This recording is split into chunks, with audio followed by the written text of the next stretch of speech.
saat kita ada di titik terendah dalam hidup, masih ada Tuhan. Dan kalau ada Tuhan, cukup buat kita melewati posisi terbawah dalam hidup kita. Amin.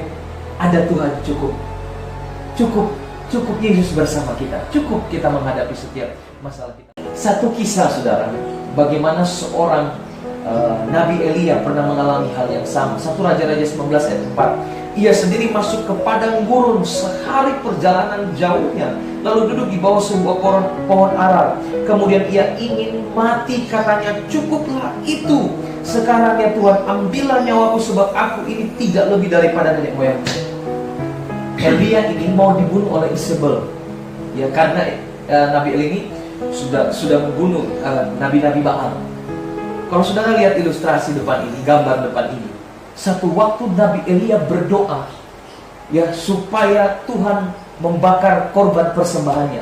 Korban persembahannya itu udah dibasahi dengan air.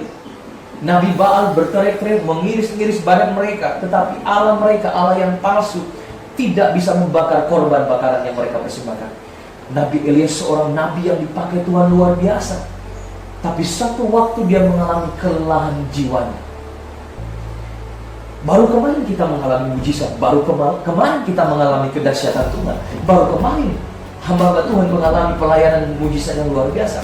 Tapi satu titik, seorang hamba Tuhan hebat sekalipun, seorang anak Tuhan yang setia sekalipun, akan mengalami titik terendah dalam hidupnya. Maka Nabi Elia dikatakan, kemudian dia ingin mati. Dia ingin mati rasanya. Nabi yang besar ingin mati, ingin bunuh diri. Bagaimana dengan kita? Kita juga bisa mengalami kelelahan jiwa. Kalau rohani kita nggak kuat, kita bilang, aduh Tuhan cukup, saya nggak kuat, saya mau menyerah deh, saya mau meninggalkan Tuhan deh, saya nggak mau ikut Tuhan lagi deh, saya nggak mau ke gereja lagi lah, capek, gereja nggak sama aja, saya datang juga sama, berdoa kok nggak berubah. Kita juga bisa mengalami kelelahan jiwa. Bahkan kita juga bisa mengalami kelelahan iman. Iman kita juga bisa lelah. Jadi saudara, saya catat lagi begini, orang yang mengalami kelelahan jiwa akan mengalami kelemahan iman kepada Tuhan. Kalau jiwanya sudah lelah, kalau jiwanya nggak diperbarui, jiwanya nggak dipenuhi dengan Roh Kudus, imannya bisa lemah kepada Tuhan. Siapapun kita bisa lemah, kita bisa meragukan Tuhan. Iman kita bisa lemah, kita nggak yakin lagi sama Tuhan. Bahkan saya catat begini, iman kita bisa menjadi lemah karena kelelahan jiwa, yang mengakibatkan seakan-akan masa depan kita kabur dan tidak kelihatan nyata, bahkan menjadi gelap. Orang yang mengalami kelelahan jiwa, capek hidup, capek badannya, capek tubuhnya, capek pikiran, semuanya capek, dia nggak akan melihat masa depan yang Tuhan akan berikan. Semuanya akan menjadi kabur, nggak nyata. Waduh, masa depan saya gimana ya Tuhan? Apakah masa depan saya cerah nggak ya Tuhan? Semuanya menjadi kabur karena mengalami kelelahan jiwa.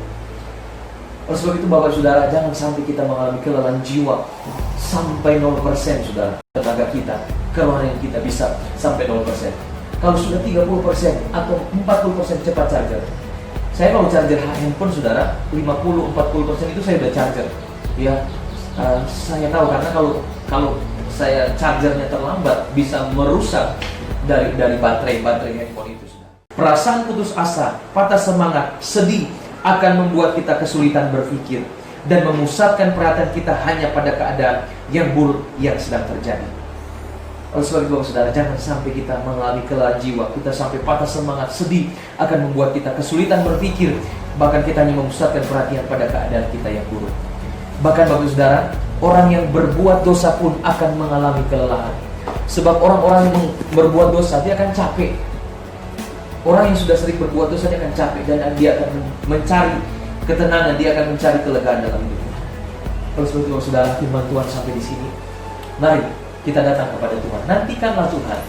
Maka tenaga kita, kelemahan kita, capeknya kita akan dipulihkan oleh Tuhan. Firman Tuhan sampai di sini. Tuhan Yesus memberkati kita.